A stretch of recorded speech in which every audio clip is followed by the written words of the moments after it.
Hi, I'm Eusebio Rufian-Zilberman from Long Island, New York. This presentation is for the course Introduction to Music Production. I will be talking about the fascinating topic of types and usage of important studio cables.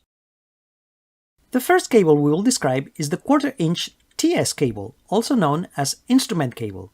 TS is a reference to the initials for the two elements in the connector, the tip and the sleeve, which are two metal parts separated by an insulation ring, typically a piece of black plastic, like the one shown in the picture.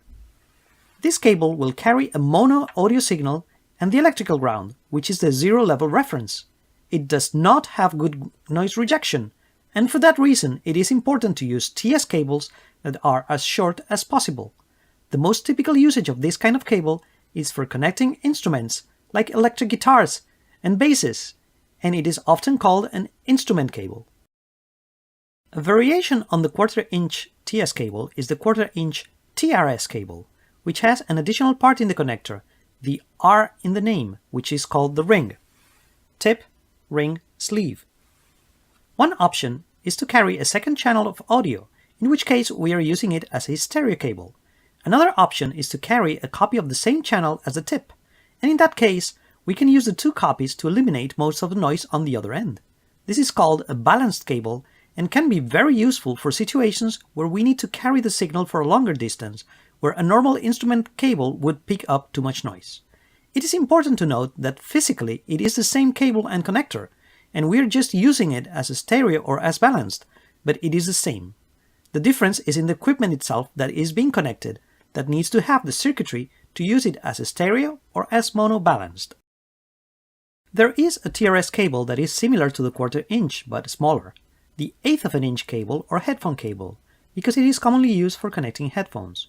It has a smaller size, which can be an advantage in some cases, but the smaller size makes it also less robust than the 1/4 inch cable. In some devices, the connector has two ring parts instead of one, making it a TRRS cable. The extra ring typically is used to carry video information in multimedia cables or control information, for example, in devices that use it for volume control.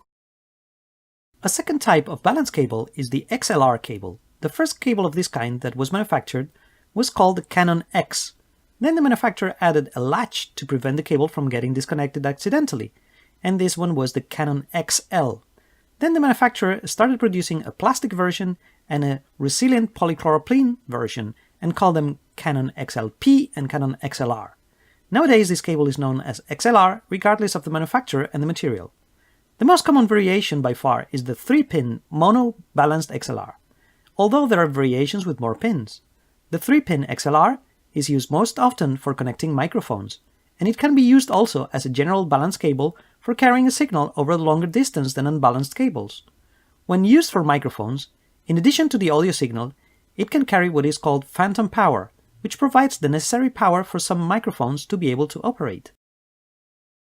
The last kind of audio cable for this presentation is the RCA cable, which was originally produced by RCA, the Radio Corporation of America, as an inexpensive cable for easily connecting a phonograph to a radio that was used as an amplifier. For this reason, it is also known as a phono cable. It is unbalanced, and typically it is used in pairs for a stereo signal, although it is also common to find them in 3 or 5 cable configurations for the video signals in some multimedia equipment. Most of the time it is color-coded, with a different color used for a different signal, like white for the left channel, red for the right channel, yellow for composite video, or red, green, and blue for component video. RCA cables are quite common for smaller pieces of audio equipment, often consumer grade, like tape units, CD players and recorders, or small synthesizer modules. A typical studio uses a wide variety of cables. In this presentation, we saw the most common ones and described how they are typically used. The most important thing to know about cables is that they do break, and because of that, you should 1. Use good quality cables. 2. Start your troubleshooting by checking the cables. And 3.